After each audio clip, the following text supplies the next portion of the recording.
কবিগুরু রবীন্দ্রনাথ ঠাকুরের পরম মূল্য। একদা পরম মূল্য জন্মক্ষণ দিয়েছে তোমায় আগন্তুক।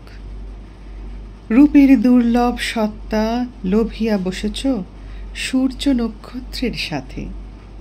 দূর আকাশের ছায়াপথে যে আলোক আসি নামি ধরণীর শ্যামল ললাটে, সে তোমার চক্ষুচুম্বী তোমারে বেঁধেছে অনুক্ষণ সখ্য ডোরে দুলোকের সাথে। দূর যুগান্তর হতে মহাকাল যাত্রী মহাবাণী পুণ্য মুহূর্তের তব শুভক্ষণ দিয়েছে সম্মান। তোমার সম্মুখ দিকে আত্মার যাত্রার পন্থ গেছে চলি অনন্তের পানে। সেথা তুমি একা যাত্রী অফুরন্ত এ মহাবিস্ময়।